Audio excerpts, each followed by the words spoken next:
I'm back. You might have noticed behind me, that's not our kitchen. We did not redecorate. You shouldn't have bookcases in your kitchen. If you have bookcases in your kitchen, you have a problem.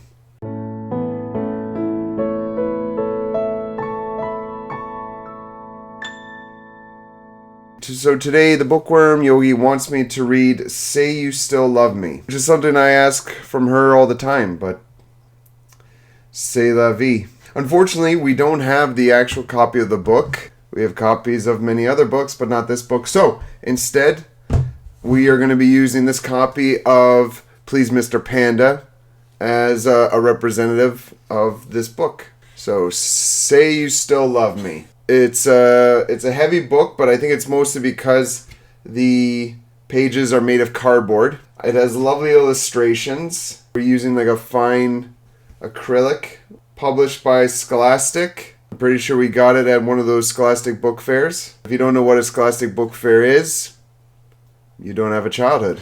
Let's see what the Bookworm Yogi has to say. Say You Still Love Me by Ka Tucker. By K.A. Tucker. 5 out of 5. Freaking stars.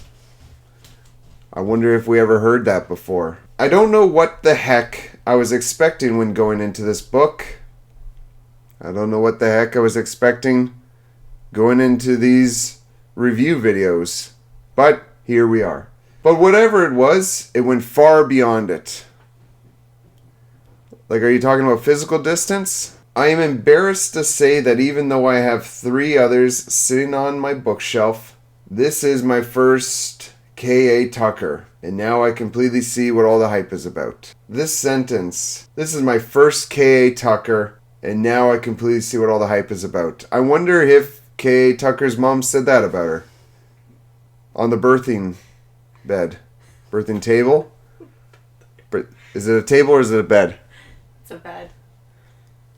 Oh, you change babies on tables.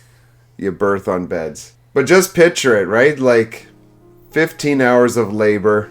She's holding someone's hand and she's breathing hard and the baby comes out, a little K.A. Tucker. They spank it. They rest it in her arms and she looks down at this child, this young little girl. She stares up at the nurse or what the hell and says, you know what? This is my first K.A. Tucker.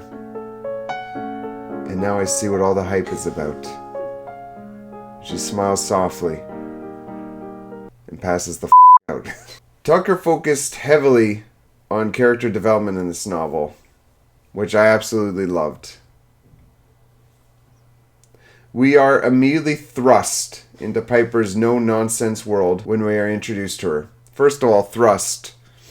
I don't get thrust into anything. If I do, there's usually a lawsuit. How dare you thrust me? Especially inanimate objects like books. Don't thrust. I've seen the Bookworm Yogi read. It's not that violent. So I'm not sure where she's coming from here.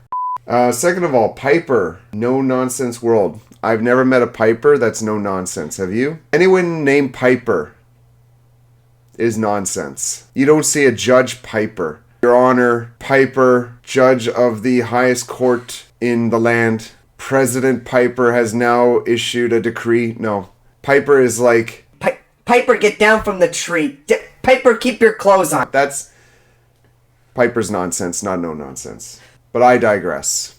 She is VP, that's Vice President. VP could stand for a lot of stuff, like vascular polyps or Venus planet. I don't know. Victory Plutonium. She is VP. I'm pretty sure it's Vice President. She is VP at her dad's multi-million real estate development firm. I wonder if nepotism was involved.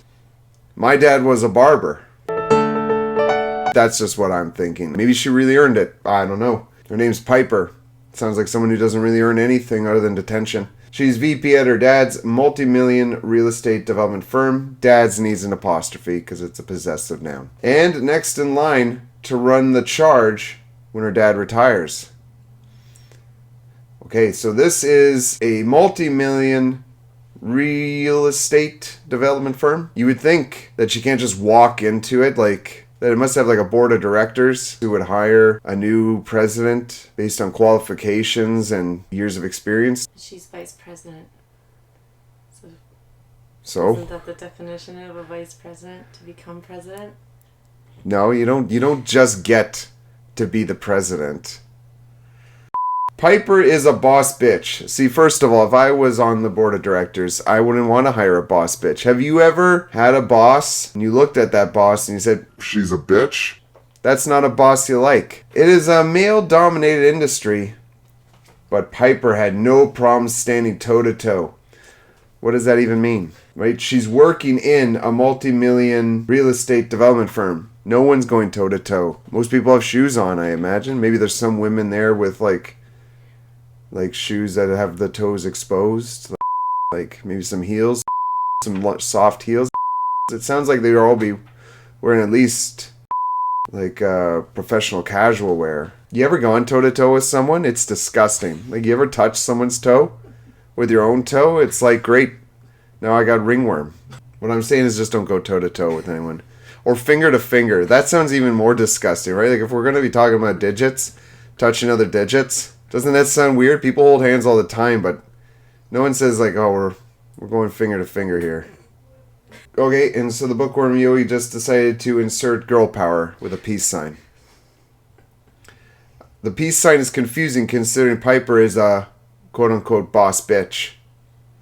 I've never known anyone who's bitchy and also peaceful. Those kind of don't go together. It's the Spice Girls. Girl power. The Spice Girls would be proud. Are the Spice Girls relevant anymore? I preferred the Her Boys. That's a Alright, the book jumps back and forth between present and 2006. When Piper was counselor at Camp Wawa. That sounds like the teacher in the Charlie Brown shows, right? Like, that was a joke. All I got is jokes today. I'm here all week. And where she first laid eyes on Kyle Miller, which is like the most basic white male name next to John Smith and Sam Shepard or some. Kyle Miller, double drooling face. Let's just say that Tucker deserves an award in itself when it comes to description, if you catch my drift. No. Describe for us more what you mean. And why do you have to say yeah, if you catch my drift? Oh. Colloquialisms. Tucker then weaves together a complicated and beautiful story that tackles first loves, friendships, rekindled love, and all the difficulties and messiness in between. So Tucker basically weaves together a complicated and beautiful story that tackles life. And you say all those things, and then you say all the messiness in between, that could be anything. You could literally say this, and it'll mean the same thing. Tucker weaves together a complicated and beautiful story that tackles first breakups, shooting people in the skull, taking dumps on Sunday evenings, and all the difficulties and messiness in between. Right? Because those difficulties and messiness in between could include first loves, friendships, rekindled love, and it would just mean the exact same thing. But I don't know. I digress. And again, another issue I have with this review is the use of the word weave. Tucker didn't weave a book. What's the name of this book? Tucker didn't crochet Say You Still Love Me on a pillow. Tucker wrote a book. Say You Still Love Me unfolds at the most painfully perfect pace. First of all, unfolds. Like, I know we don't have a copy of the actual book. Would you say I'm unfolding? I picture it being like this. I just got a new book from K. Tucker. I will now unfold the story. Like it just, I don't get it. I don't get it. At the most painfully perfect pace. I know she was going for the alliteration here, but what is a painfully perfect pace? I'm drinking a Caesar. Painfully perfect pace. There were times that I just wanted to fast forward because the suspense was killing me.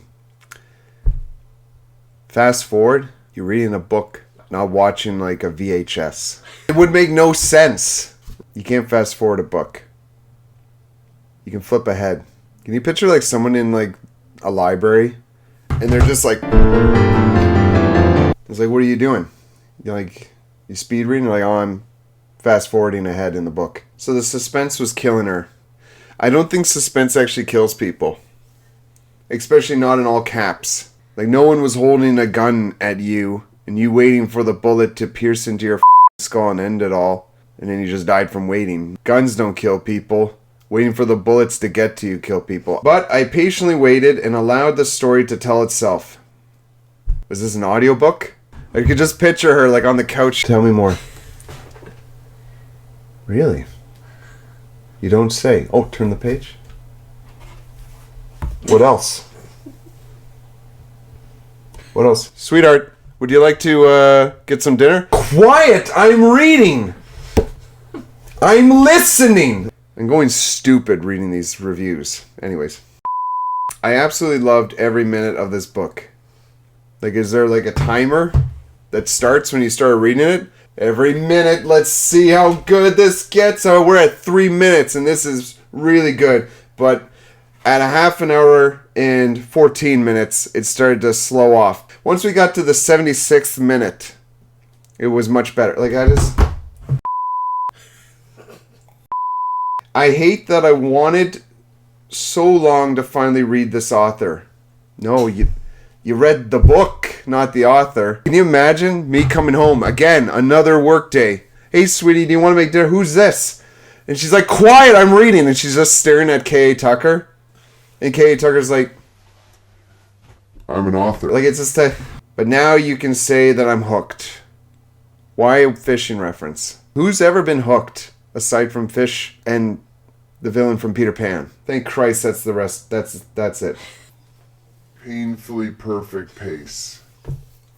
So, Say You Still Love Me. I'm sure it's a wonderful book, but I'll leave that up to you to decide if you want to embark upon reading an author every minute. I don't know. So this has been another video where I read a review from the Bookworm Yogi, who read an author who wrote a book and enjoyed every minute of it and tried to make you laugh. And at the same time, hydrate myself.